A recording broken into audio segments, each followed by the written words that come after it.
ఆండాళ్ తల్లి తన 27వ తిరుప్పావై పాశురంలో కన్నుణ్ణి స్మరించుతూ భక్తులు పొందే వరాలు, అలంకారాలు మరియు భగవంతుని అనుగ్రహాన్ని వర్ణిస్తుంది.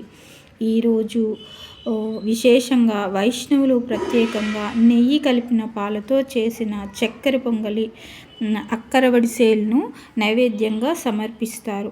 ఆండాళ్ తల్లి తనకు శ్రీరంగనాథునితో వివాహం జరిగితే అక్కరవడిసేల్ మరియు వెన్న కల్లల్గర్ పెరుమాళ్కు నైవేద్యంగా సమర్పిస్తానని కోరింది. ఆండాళ్ శ్రీరంగనాథునితో ఐక్యమైన తర్వాత ఆ నైవేద్యం సమర్పించలేకపోయారు.